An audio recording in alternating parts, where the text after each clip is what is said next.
All right, all, here we are back in the shop. And spoiler alert, we do end up finishing the engine for this rat rod. I think this is the first time you all out there in YouTube land are going to get to see it. I've also upgraded, so I have a mic on me, so hopefully you can actually hear me. I appreciate the feedback I've been getting to this point that I need to upgrade my video and comms equipment, so to speak. But here we are. We did finish the engine where we left off last time. We had that devastating fail where I dropped this piston and broke the skirt right off of it. As you can see there, that's the guy. And I think in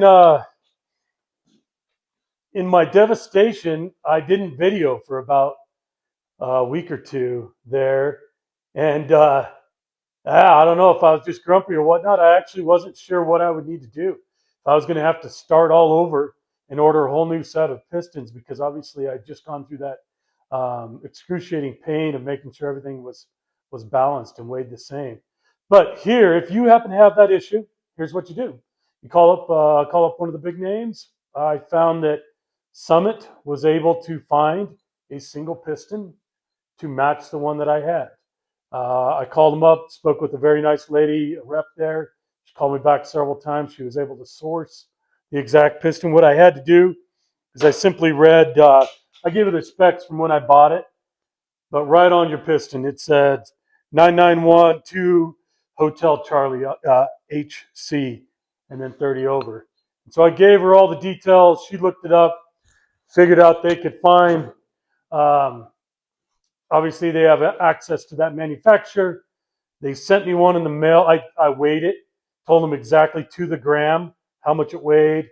They did the same with the manufacturer. They shipped me a replacement piston. The valve reliefs were just slightly different. They're actually a little deeper, and that turned out being on my number 5 cylinders where that sits now. But other than that, it weighed exactly the same. It's the same amount of dish. It's supposed to yield the same compression. So let's get back into it. Start back where we left off. We were measuring rings and getting ready to install the pistons. And then we'll build out the upper half of this engine and get this 383 out there screaming. So again, here's a sneak peek before we end up about 7 months from where we are in this process of building old Chop T. So, all right. Thanks again for following along. I really appreciate you all. We will get back at it.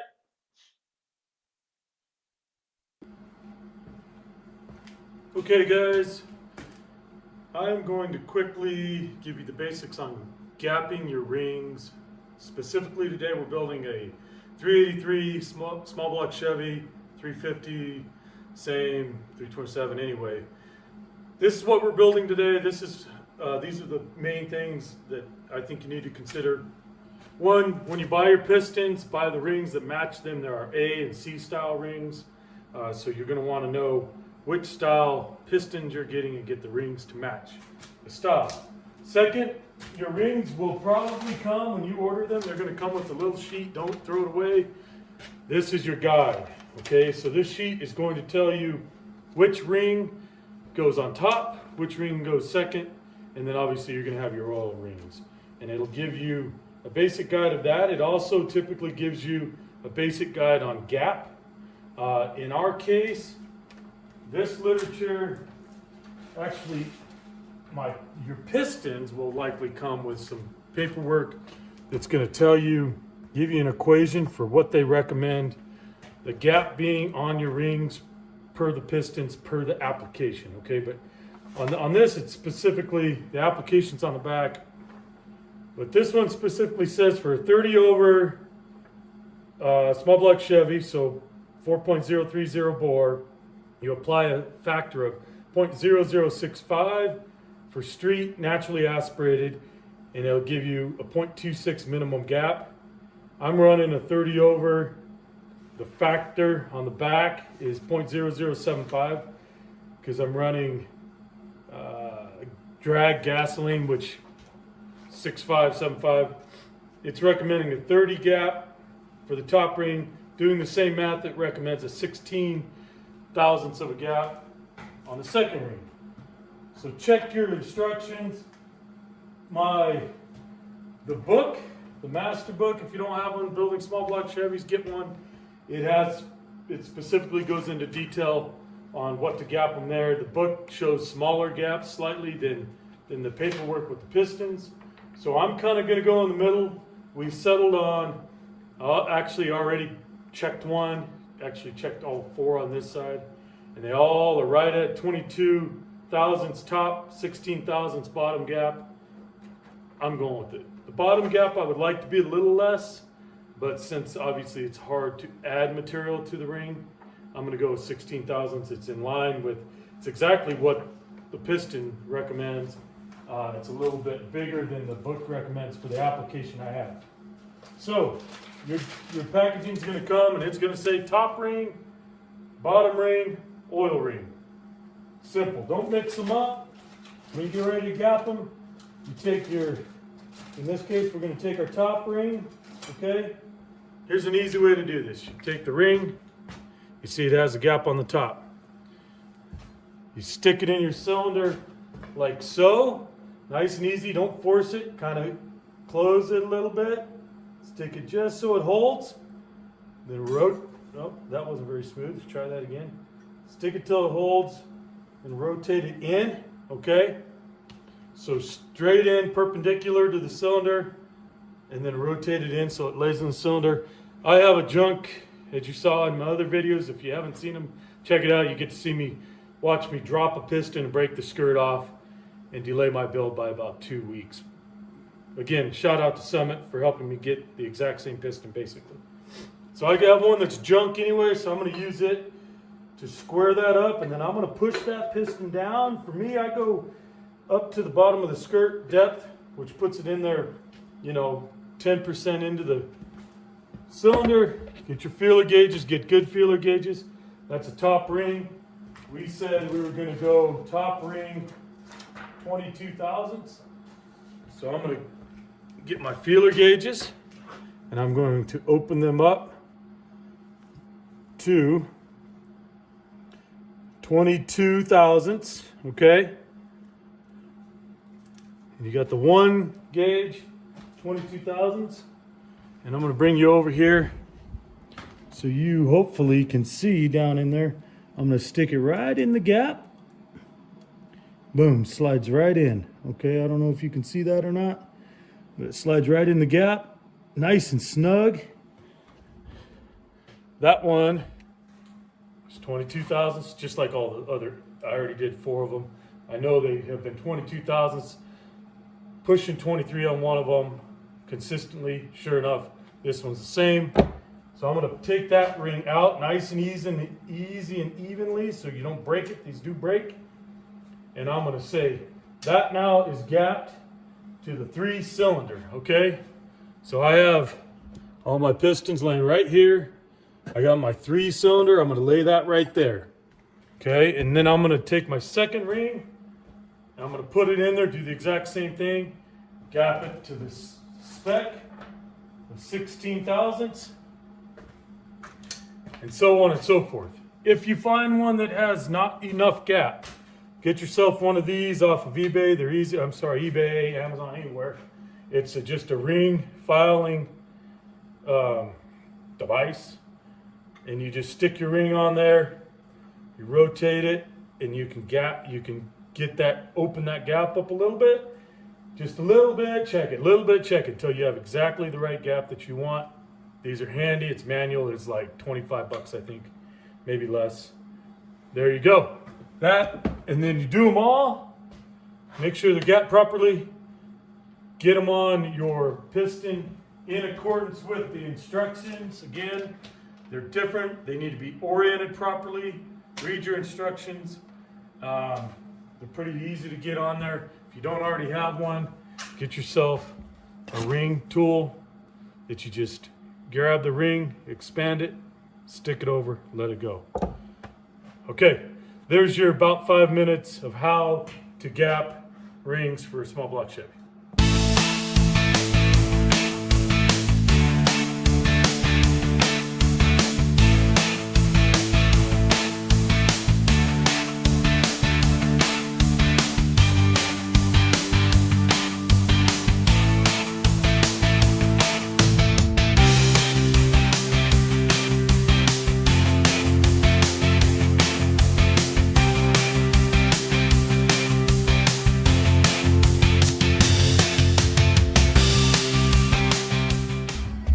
So here's the plan.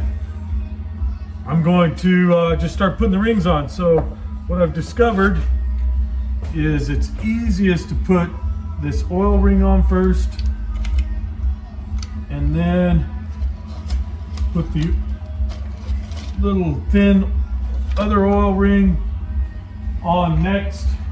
And so I'm going to grab right here, I'm going to grab the infamous book here. Okay, so if you haven't done this, I have the oil ring on. It just pops on pretty simple. I don't believe there's an up and a down to it. If there is, give me a comment, you can tell me.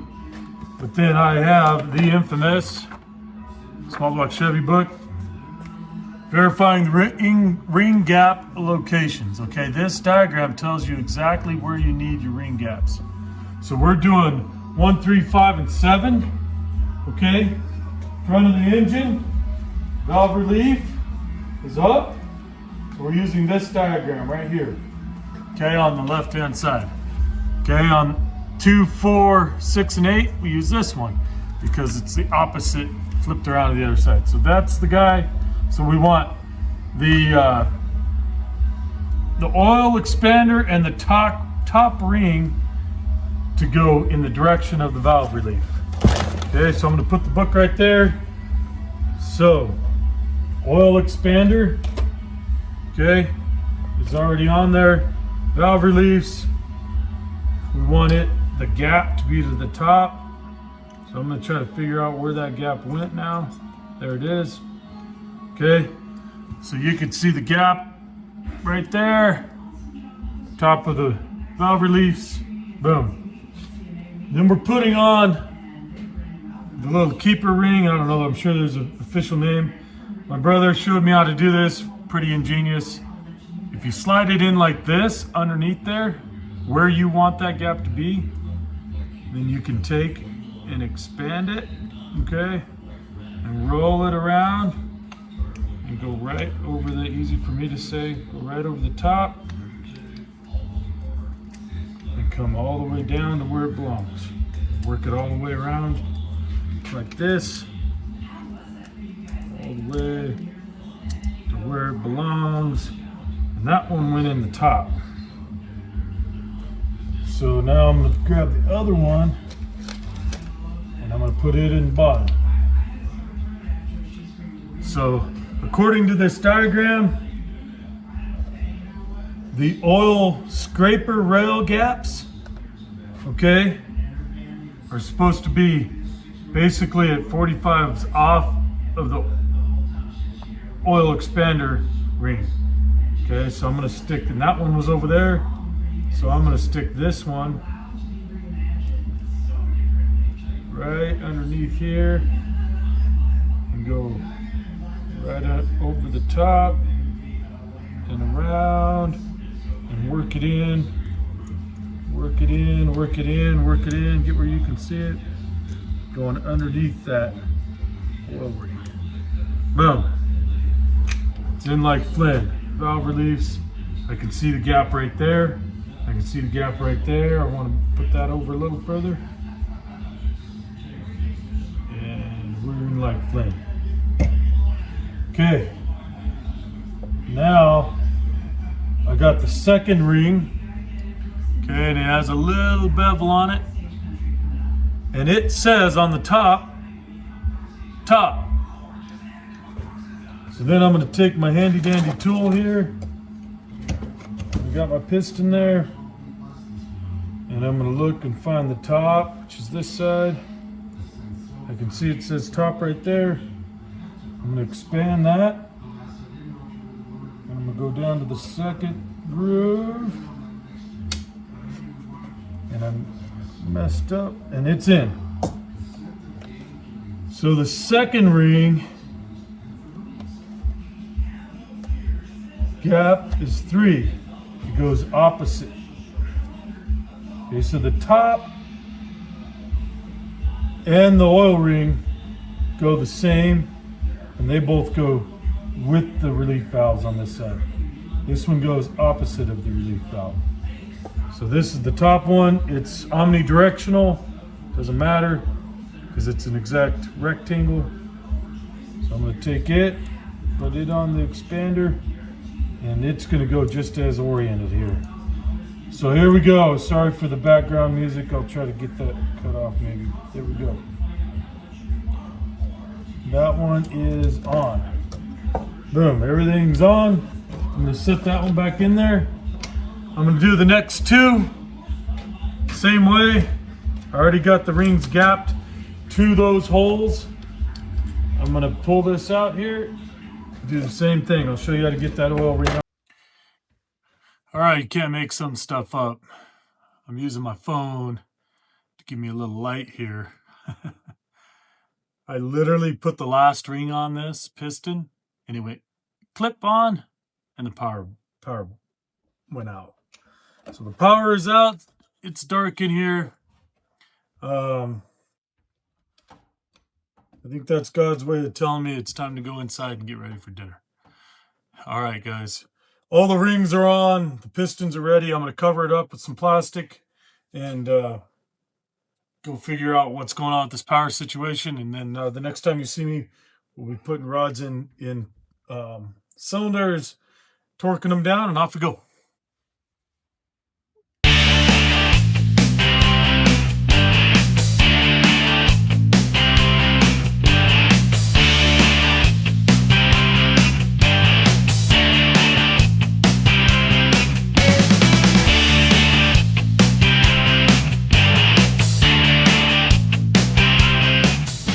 Okay, here we go again. Saturday again. Actually, it's late Friday afternoon. But finally wrapped up with everything I had to do with the JOB. It's almost 5 o'clock. And we're going to get back at it. So this is kind of a testament to how, if you're trying to do this yourself in your own garage, shop, I have a whopping 2 pistons in, as you can see. The 1 and the 3. I'm going to put the 2 and the 4 in because in my head, I want to make sure that they line up properly on those 2 journals with the other ones. I already torqued down the 1, but I want to put the 2 in to make sure that my gaps are all proper relative to the actual crankshaft. So I'm going to put these in. I'm going to time lapse it. And let's see. We have 2 of the 8. Let's see if we can get the other 6 in before I get interrupted again and have to be, all the things I'm supposed to be in life. Dad, husband, yada, yada. Try to get her done before dinner time.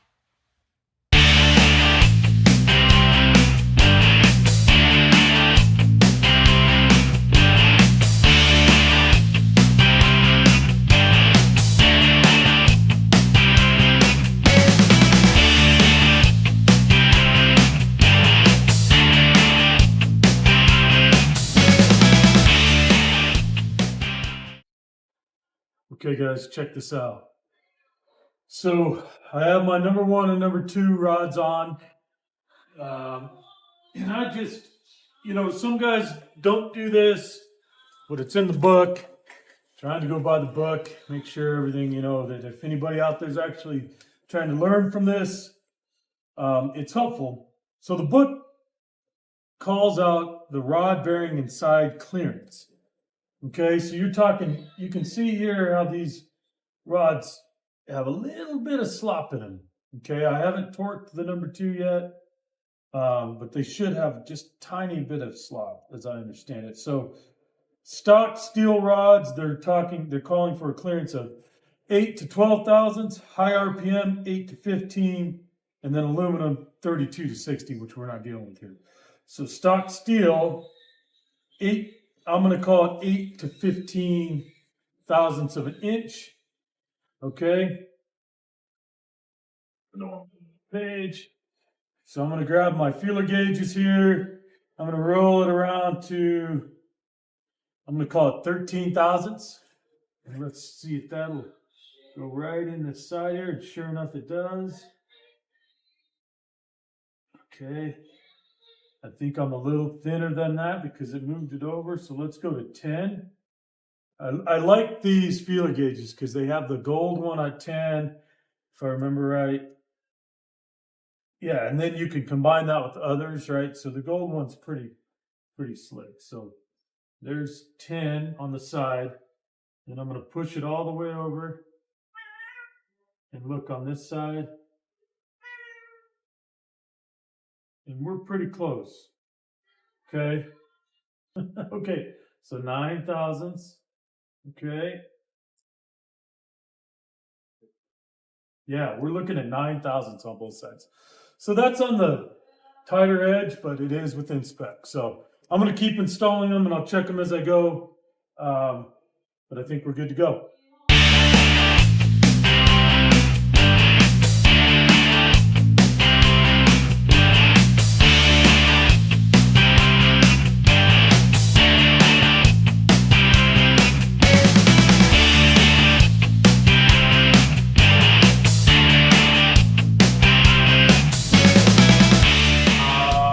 That's how it's going. So question out there for all you guys. If you ever are trying to do this in between a regular life schedule, you were lucky to be able to do it. But sometimes you feel like it's going to take forever, like you're never going to get it done. I'm doing it like 1 or 2 pistons at a time. And then hours or days later, I come and do a couple more. Hopefully the engine stays clean during the process. But if you have thoughts on that, put them down below. Give me some wisdom as to how to do this without getting interrupted 97 times. Good interruptions, but it definitely can lead to a little bit of frustration in terms of if you're ever going to get done. But let's unwrap this guy again, and we'll unwrap it. You can watch along. We have 1, 2, 3, 4 in, and we are going to do, we have 5 in actually. So we got 3 to go. Here we go.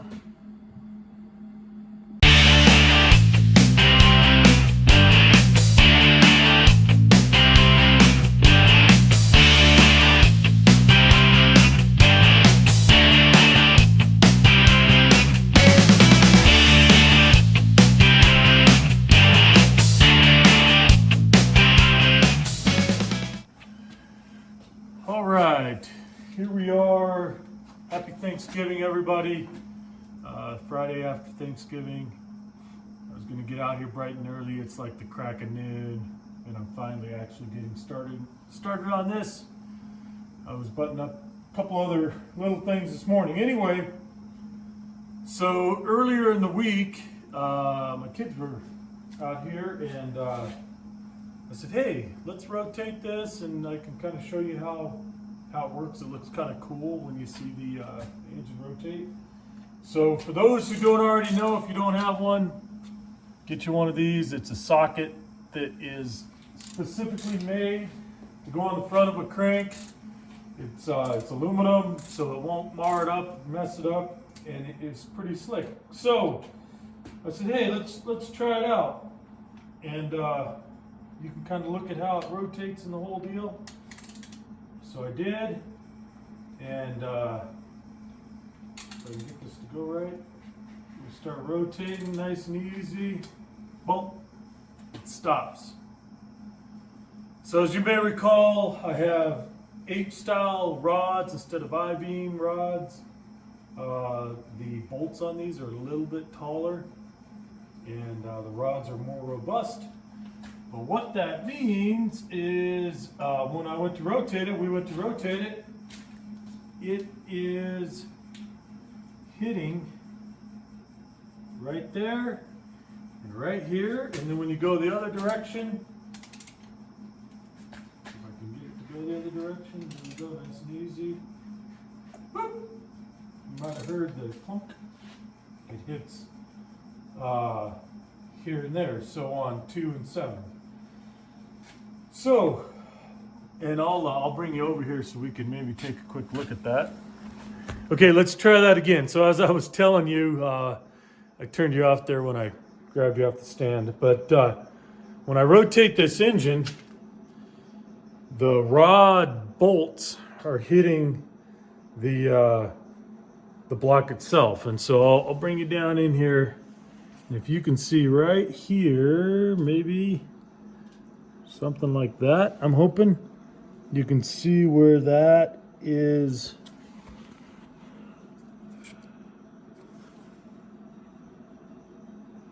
Hitting right there. All right, so I'm gonna have to clearance that. The same is true right here. The same is true right here, and this one's probably easier to see if you look down in there. I know it's probably hard to kind of tell what's going on here with this fancy camera work. But anyway, the bolt is hitting the block where it was previously clearanced with different rods, because now my bolts are taller, and so the block needs to be clearanced more. Okay, so it was probably horrible video work on my part, but as I explained, my rod bolts are now hitting my block where it was clearanced on the outer portions. My main concern is clearancing it or making sure I don't get into the water jacket, I think it's called, but where the water flows to cool the block, obviously, and to keep junk out of my engine. So I'm sure some of you are going to say, take it all apart, start over. Clearance them, put it all back together, make sure no shavings get in there. I agree with you all. And I am balancing that with being on month 3 of building this engine and constant issues. And so this is probably going to be a lesson learned down the road, but let's hope it's not. I'm going to, I got some tape and some aluminum foil over here. And I'm going to go in here behind each of these that needs to be clearanced. And I'm going to mask it off. I'm going to have the engine upside down, or right side up as the case may be. But it flipped opposite of that as it is right now. And I'll get in there and I'm just going to grind out a little bit. Make sure it clears, do the next, do the next, do the next. It looks like I have at least 4 to do. I'm guessing I have all 8 to do. Which is even more reason I should probably just take it all apart. But I'm going to get in there, clearance it, so that gravity will do its part and any kind of shavings hit the ground, hopefully. And I'm going to shield it from the back with aluminum foil and some taped up. And then I'll clean and make sure it's clean inside before I button it up. So that is the task of the morning and the never-ending effort to get this 383 to actually run.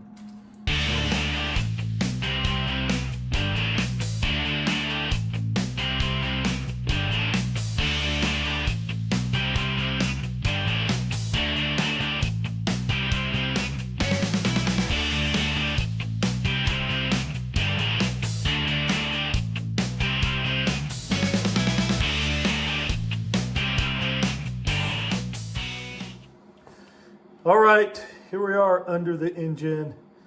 I figured I'd show you kind of how I'm doing this.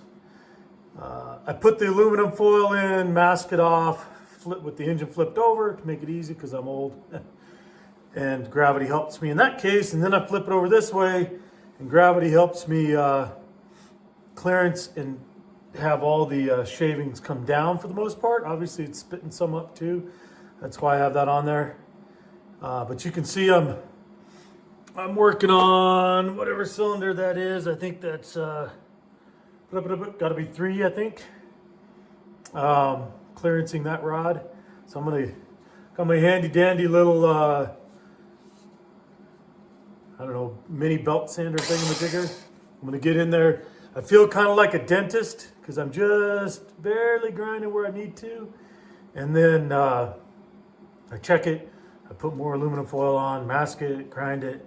Because I don't want to go too far, but obviously it's got to clear. So we are working right in here. I marked it with a black marker. I don't know if you can see that, but I'm gonna get back in there and hopefully I can get the right angle here with the camera where it is and everything else where it is, such that I can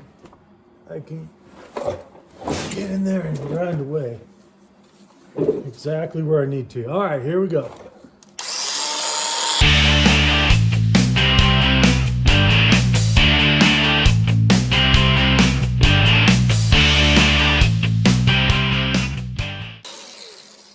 All right, guys.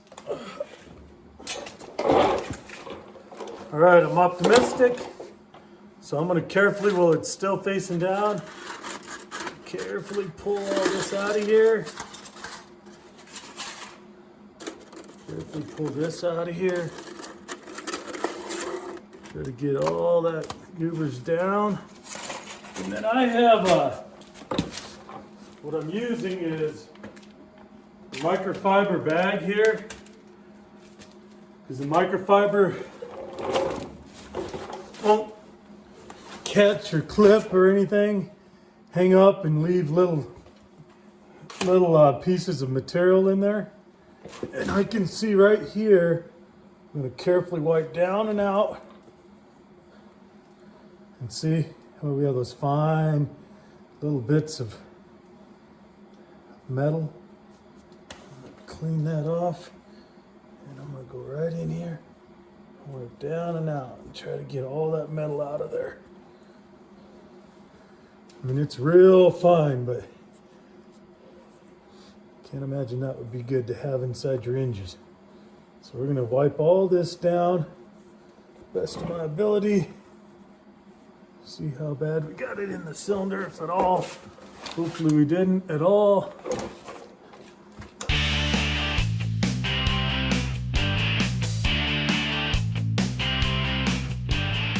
We're talking right here, which you guys can't actually see, can you? Okay, right here's where we clearanced it.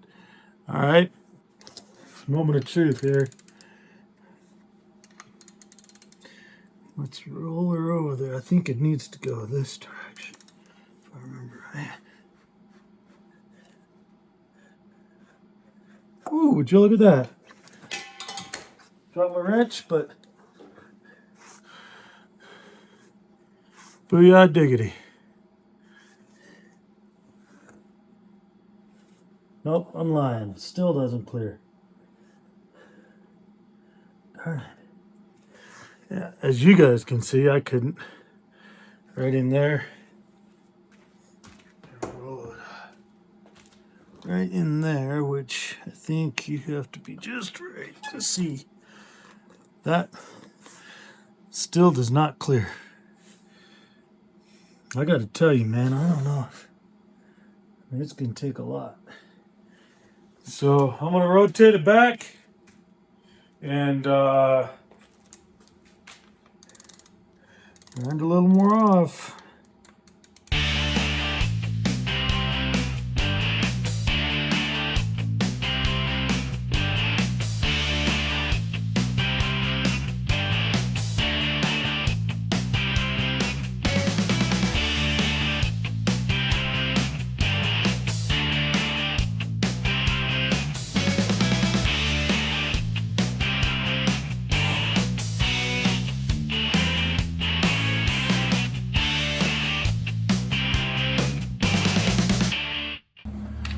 All right. So I never know how much you can see on the time lapse or realize what's going on, but as I kind of expected or suspected, I ended up having to re-clearance every single one of those rods. What the deal is the I-beam rods were actually taller on the shoulder that faces the piston, on the piston side of the shoulder of the rod. And when they rotate around, they had to clearance it right here. But these bolts are actually taller, and that's what I had to end up clearancing on every single one. But as you can see now, and as a reminder, if you don't have this socket, get one. Makes your life easier. It is pretty cheap. And here we go. Now this engine will rotate. Smooth as butter, all the way around, without hitting a single thing.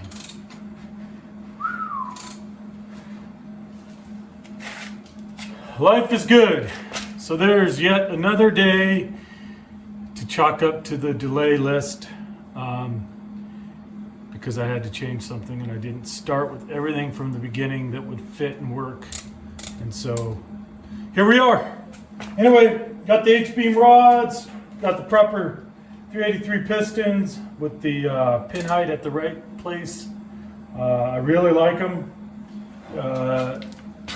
And everything seems to be clearanced and rotating properly. I just got a Speedway box in, and I have a new and proper oil pump rod, shaft, whatever.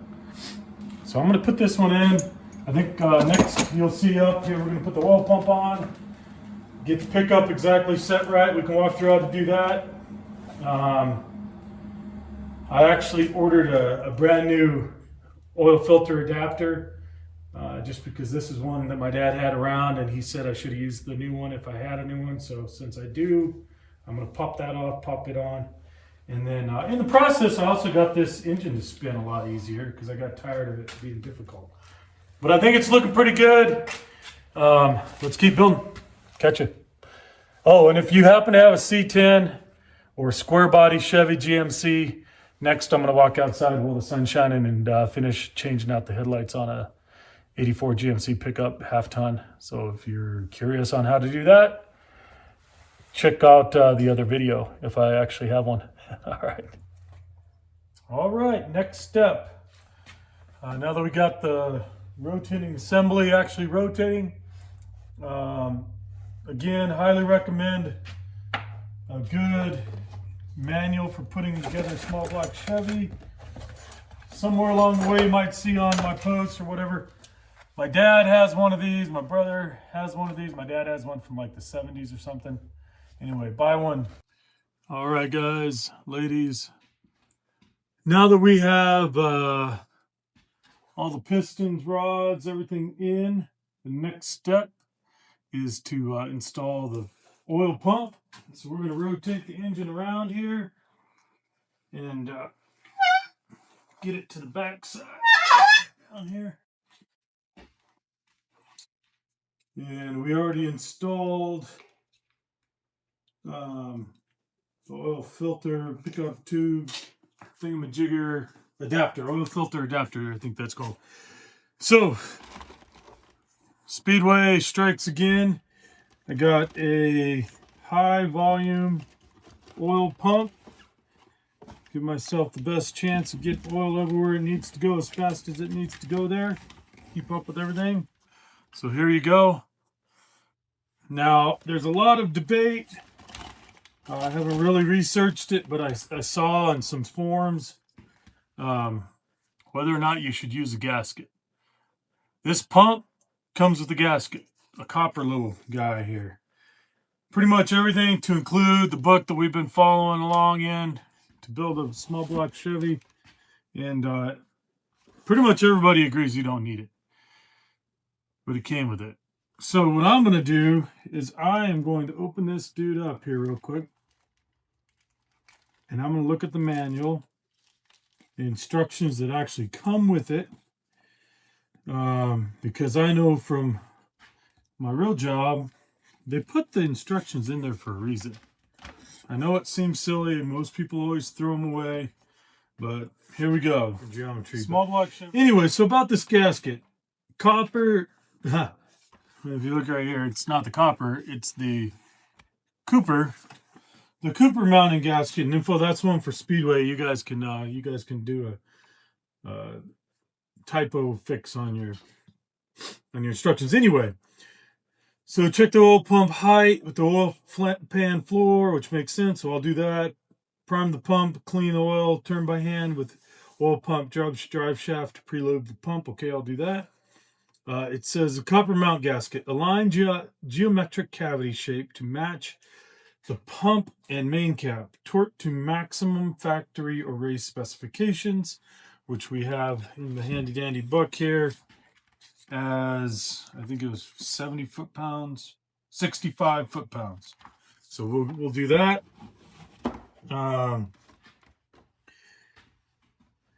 Do not reuse, install new replacement copper mount gasket to prevent oil volume leakage or air suction at mounting point. So I'm going to use it because it says to use and it came with it. Okay, oil pump installation time. Let's get her done. So as I already discussed, a quick recap, I have three different oil pump drive shafts. The stock one that has a groove up here and takes a little plastic sleeve that snaps into that also snaps into the corresponding groove on the oil pump. Right there, you can see both. Okay, if you're going to use that, easy day, click, click, they go in. If you're not, I read further in my manual and actually discovered the high performance shaft that I got that has this metal sleeve was actually just fine. I got a second one. They both work the same. And basically, it does not snap in. It floats, okay? But that's just how it is. So I'm going to take and insert that. But before I do, I keep talking about the fact that I'm going to use the provided little copper gasket looking thing, plate in here, okay? And it is very thin and easy to mess up, okay? So I'm no rocket scientist, but that appears to match what we're going for. No other way will. So that must be how that dude goes on there. All right. Nice and easy. Nice and easy. You don't want any folds. You don't want it to not fit right. You don't want any kind of funkiness going on here. Okay. That appears as though it's going to fit properly right on there. Now, I will take my oil pump shaft. I'm going to insert it in the hole right here. Hopefully you can see there's a hole next to, just behind, you know, it's pretty obvious. Next to where the pump installs, that is going to engage your distributor shaft. Okay, so you want to just seat that in there nice and easy. And you can see it fell on me. Heard it fall probably. And I want to make sure, yeah, there it goes. Do you hear that pump seat down properly? The provided bolt, if you're like me, when you take apart an engine, think about the parts that you actually are going to need to reuse. That bolt being one of them. So don't lose it. When you take your engine apart, maybe ship the block off to get it machined. Don't forget this bolt. So I'll get you a quick close-up. There's the only bolt that holds it in. I did put this copper gasket in there. I know it doesn't take a gasket. I have the drive shaft in place. And I'm going to make sure before we go anywhere that it properly engages. When I have more than one hand there. And there. We are cruising. So I'm going to torque that to spec. The torque wrench is behind you there.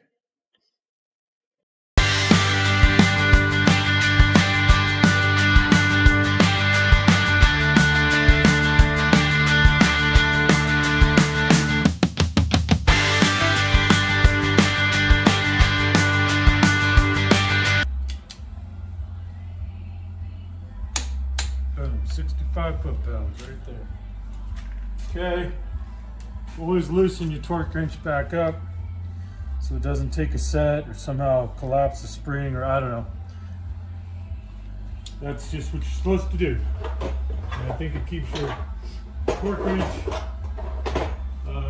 torque wrench new and healthy and all that good stuff. So, all right, fuel pump is on. Now the next big task here, we're going to install, I'll get this back up here where you can see it. We can install the pickup tube. Now, I, in my infinite wisdom, because this is kind of how I roll, I have two. Okay, I have the one that's made for a high volume pump, high performance engine. Okay, and that's going to go in right here like this. And it actually has a tab right here that you can take this bolt off of the pump and it'll just bolt right to it. Now my concern is it may not be deep enough in the pan. Okay, I would prefer to use that. Take that one bolt out, tab it on there. This is your conventional stock pickup tube. The way you do this is you tap that guy in there, and you basically rotate it. I'm gonna tip this back so you can see it a little better. Okay. The way you do this is you tap that in there nice and easy. We'll go in there. I'll do that here in a second. You rotate that up, then you put your pan on until it's flush. Okay? And then when you take your pan off, you move this 1/4 of an inch further down. Okay? So pan on, let the pan push it down, then 1/4 of an inch. And then guys will tack weld it. Some guys will put a keeper wire on there. Some guys will put like Loctite on there. I'd really like to use the high volume one because it just bolts right on, and then this dude isn't going anywhere. You know? So I'm inclined to do that because it's obvious that would just take this off, put it on there. Here's my struggle. I don't really know. I don't know how I'm gonna put my pan on there, figure out whether this is proper or not without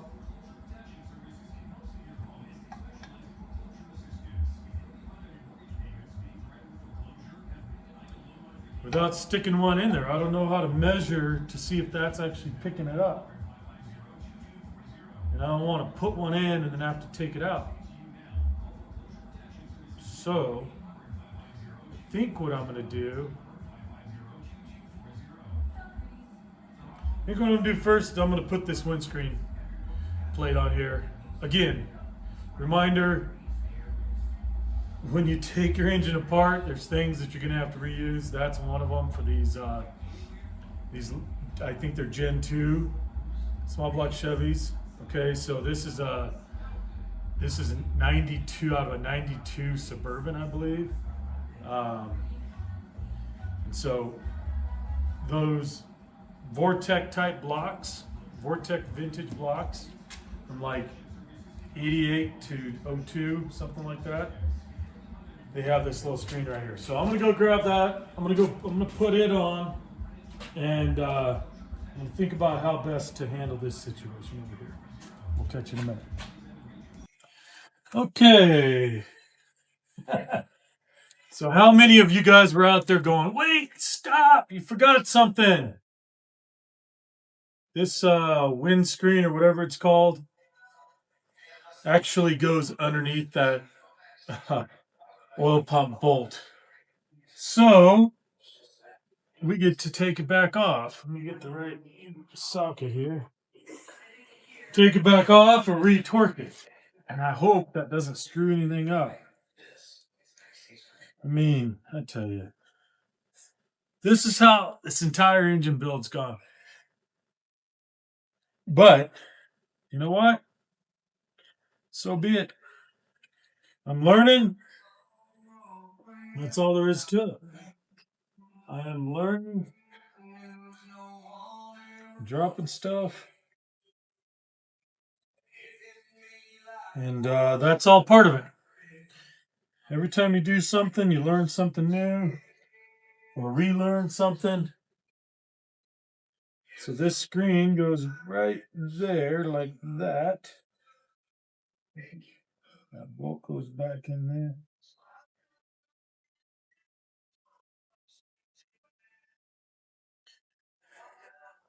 You gotta retorque that dude.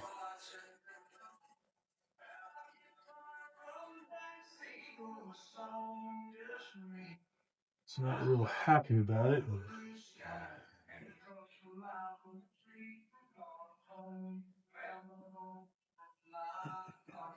You know, and there's no spec in the book I have on these. I'm just going to tighten them down until they're good and snug. Make sure they don't come off their lock nuts. So, but I am going to cork that back to spec one more time.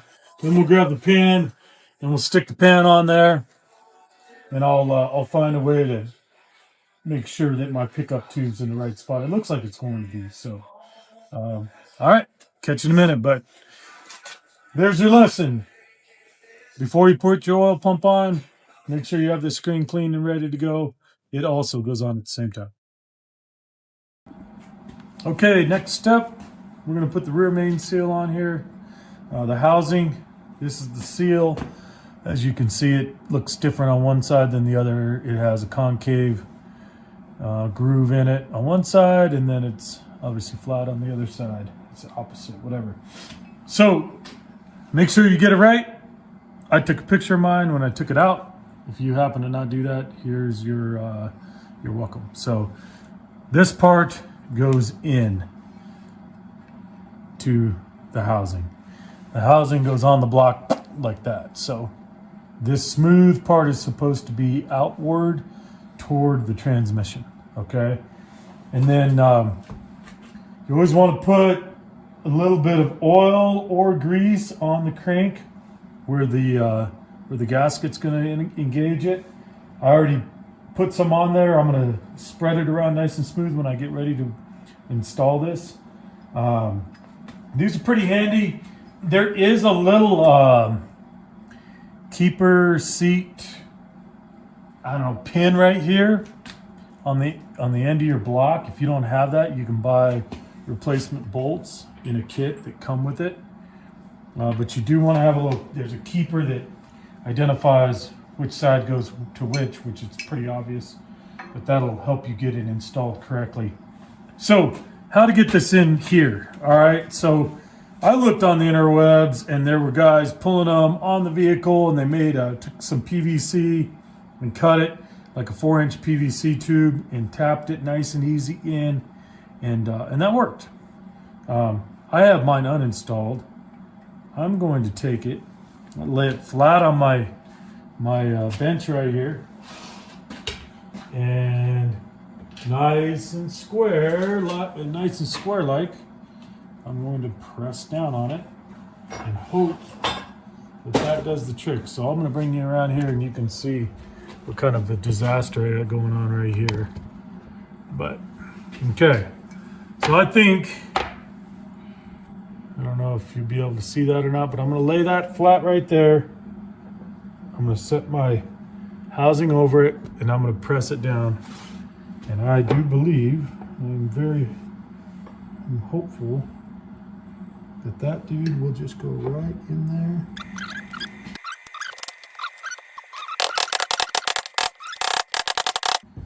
And I'm not sure that that's the approved method to do that. In fact, I'd be willing to bet that is not the approved method, but that sucker is in and it's flush.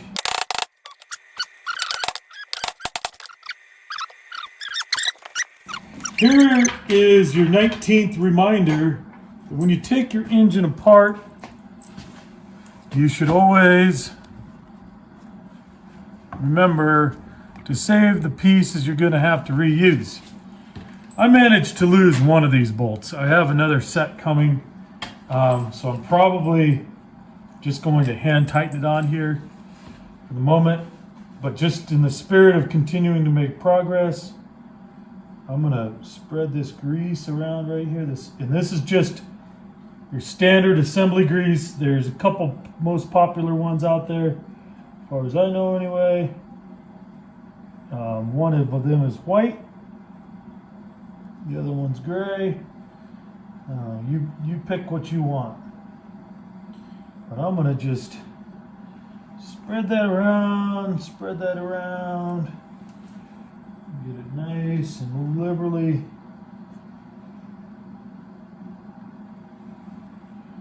spread all the way around here without getting it on the mating surfaces, because you should also, all right, so that's on there. Should also put a little bit of gasket maker, aka what's the fancy word they use here? Anaerobic sealant on either the rear main bearing cap or cylinder block mating surfaces. Rear main bearing cap or so. Okay, so it's saying seal it off right here. So put a little bit of sealant on both these sides, right here and right here, so that it doesn't, so that when this goes on there, it doesn't leak right between the main cap and the block, I think. So I'm going to do that. I'm going to use this ultra black, put a dot there, and then I'm going to mount this on, and we'll be ready to get back to putting our pickup tube in our oil pump. I have a solution for that. Come back in a minute, and we'll show you how I'm going to know exactly that it is in the right position relative to picking up the oil. But here we go. I'm going to just put these on. You torque them to 20 to 25 foot-pounds of torque. These bolts, and that's it.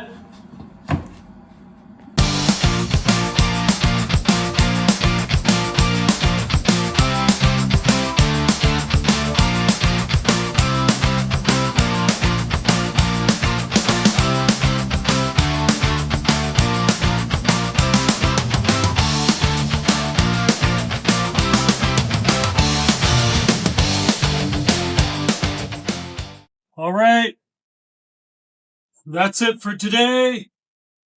We got all the rods clearanced. We got this windscreen put in, the water pump installed, the rear main seal, housing and seal itself on. Time to go have dinner.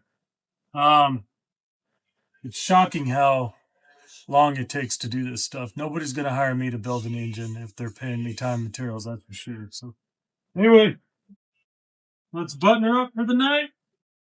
And I will be back bright and early tomorrow. I got to get this thing done at some point. Thanks for watching along. We'll catch you.